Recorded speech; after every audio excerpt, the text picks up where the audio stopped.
Mesdames et messieurs, bonjour et bienvenue dans l'actualité hebdomadaire du ministère centrafricain de l'économie, du plan et de la coopération internationale. Les activités de la semaine se sont ouvertes le lundi 3 mars 2025 avec un atelier pour l'élaboration du compte des écosystèmes forestiers de la République centrafricaine. En effet, cet atelier important s'est tenu à Bangui en République centrafricaine sur le site du Ledger Plaza et sous l'égide de la Banque mondiale, pour élaborer un compte des écosystèmes forestiers du pays couvrant la période de 2000 à 2020. L'atelier a réuni des experts locaux et internationaux de l'économie et de l'environnement. Le professeur Richard Filakota, ministre de l'économie qui a présidé la rencontre, a souligné que les forêts centrafricaines représentant plus de 28 millions d'hectares et plus de 10% des forêts du bassin du Congo sont une source majeure de richesse et elles jouent un rôle crucial dans la lutte contre les gaz à effet de serre. Cependant, il a déploré que ce capital naturel ne soit pas encore pris en compte dans le calcul du PIB national, ce qui a conduit à une exploitation informelle et incontrôlée des ressources forestières, engendrant d'importantes pertes pour le pays. Il a également rappelé que la valorisation du potentiel forestier est l'une des priorités du Plan national de développement, le PND, qui est mis en place pour favoriser la relance économique du pays à l'horizon 2028.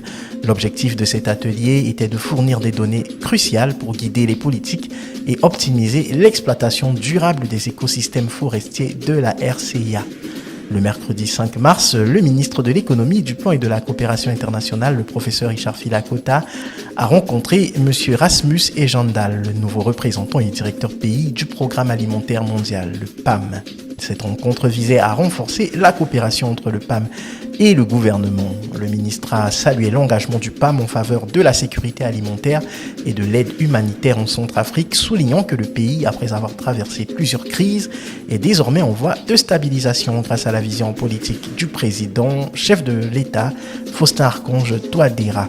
Le ministre a insisté sur l'importance d'un partenariat renforcé avec le PAM pour soutenir le développement du pays, en particulier dans la lutte contre l'insécurité alimentaire et la malnutrition.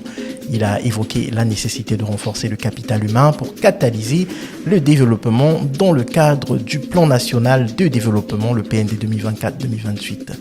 Monsieur Rasmus Ejandal, de son côté, a réaffirmé l'engagement du PAM à soutenir la Centrafrique en alignant ses actions sur les priorités nationales et en consolidant le partenariat avec le gouvernement pour maximiser l'impact des interventions humanitaires et de développement. Le jeudi 6 mars a été marqué par une importante réunion dans le cadre des préparatifs du caucus africain 2025. En effet, le 6 mars, le professeur Richard Filakota, le patron du MEPSI, a accueilli une délégation de la Banque mondiale composée de M. Mbiyamu Matungulu, administrateur suppléant au FMI, et de Mme Marlène Suzy Nzengu, administratrice suppléante de la Banque mondiale. L'objectif de cette rencontre était de discuter des préparatifs pour le caucus africain 2025 prévu en juillet et de s'assurer que les dispositions nécessaires soient prises pour garantir le succès de cet événement majeur qui rassemble des personnalités économiques africaines, y compris les ministres des Finances et les gouverneurs de la Banque des États d'Afrique centrale. Le caucus africain 2025 sera coprésidé par le professeur Richard Filakota et il se déroulera sous la présidence du président de la République, Faustin Archange Touadéra. Cette réunion annuelle permet aux responsables économiques africains de débattre des enjeux communs au développement du continent. La visite de la délégation de la Banque mondiale s'inscrit dans le cadre des préparatifs techniques pour assurer le bon déroulement de cet événement crucial pour les discussions économiques africaines. Et pour boucler l'actualité de la semaine, ce vendredi 7 mars, Dr Rifat Hassan, manager du projet Maingo, a rendu visite aux bénéficiaires du programme dans des milieux communautaires en Centrafrique. En effet, après une audience le 6 mars 2025 avec le professeur Richard Filakota, Dr Rifat Hassan, directrice sectorielle de la Banque mondiale en matière de santé, de nutrition et de population en Afrique de l'Ouest et du Centre, s'est rendu ce vendredi au lycée de Baloko à 16 km de Bangui pour rencontrer des bénéficiaires du projet Capital Humain, autonomisation des femmes et des filles, Maingo, dont elle est la principale manager. En effet, le lycée de Baloko fait partie des établissements soutenus par Maingo.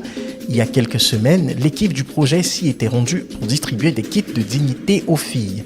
La visite de Dr Hassan a été l'occasion de distribuer cette fois des bourses d'études à 2000 filles de la localité. La délégation, avec à sa tête Dr Hassan, s'est ensuite rendue dans un espace sûr au quartier PK10 de Bangui. Pour rappel, les espaces sûrs sont des centres de formation lancés par Maingo en milieu communautaire pour offrir une seconde chance aux filles déscolarisées et non scolarisées. On y apprend les compétences de vie, les droits de la femme, la santé de la reproduction et bien d'autres choses. Mesdames et messieurs, c'était tout pour l'actualité hebdomadaire du MEPSI. Merci de votre attention et nous vous souhaitons un excellent week-end.